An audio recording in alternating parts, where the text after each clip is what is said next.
everyone. It's really great to connect with all of you today. Young people like us have a huge responsibility to protect our planet, and today I am so happy to share my journey with you. So let me begin by sharing my screen. Great. So the words empathy, love, care, peace, these have always played a really important role in my life. And I come from a family where these qualities have always been a part of our daily lives. I have seen my parents go out really early in the morning every weekend to distribute food, clothes to those in need. And I used to always accompany them. And segregating our waste, composting them, recycling, upcycling were part of our daily lives. And I've seen my grandmother grow organic vegetables on her terrace to this day. So I always believed that protecting the planet, helping the community was a way of life that was, normal for everyone because it was for me.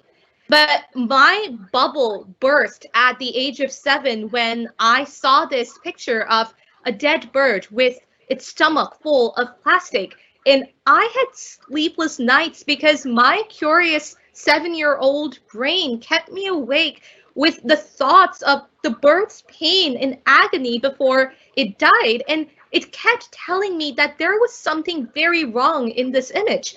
But I could not understand what exactly was wrong. So I started talking to my parents, reading books, researching, and then I realized that I would have to do something to stop this atrocity from happening ever again.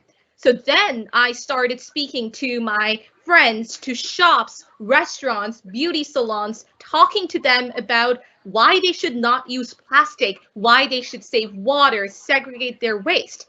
And then on my 8th birthday, which is World Environment Day, 5th June, I planted my first tree. And there has been no looking back since then because I realized that just talking about the problems is not going to solve the problem. We need to take action. When I was 11, the United Nations invited me to speak at my first UN conference about the work that I was doing so that I could inspire other children to do the same. And when I was 12, I was the youngest international delegate at the Rio Plus 20 Earth Summit in Brazil.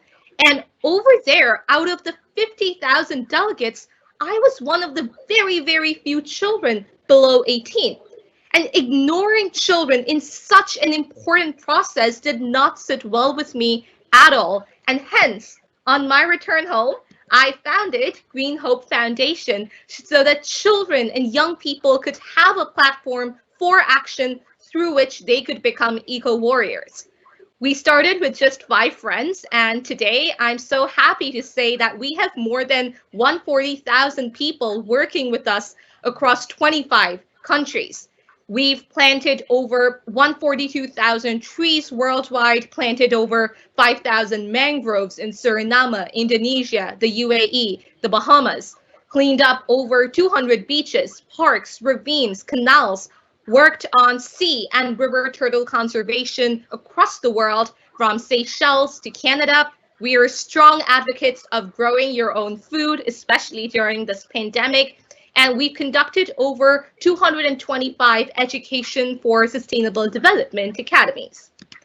Now, in 2015, the United Nations adopted the 17 Sustainable Development Goals, and I was the youngest at 15 out of the 193 youth selected to represent each UN member state at the adoption ceremony.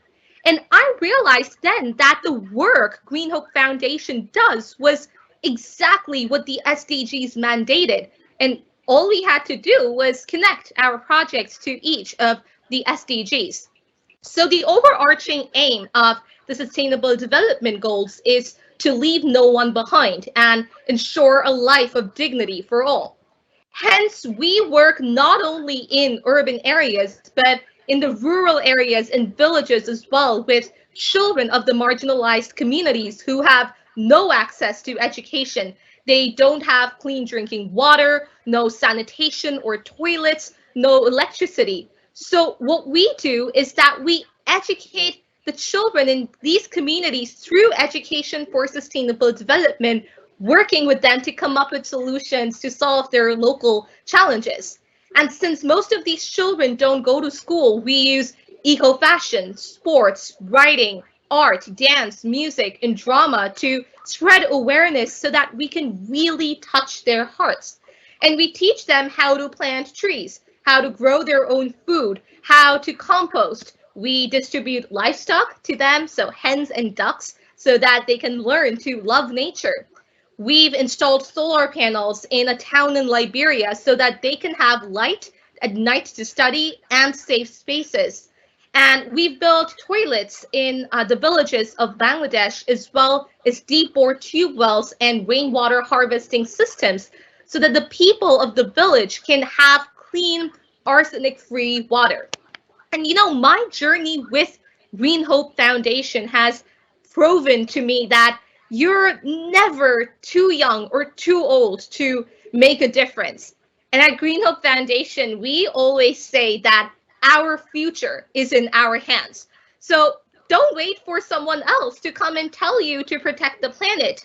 Take that first step, no matter how daunting it might seem. And if every single one of us does our bit for the planet, we can definitely achieve the future we want, a peaceful, equitable, harmonious, and a sustainable one.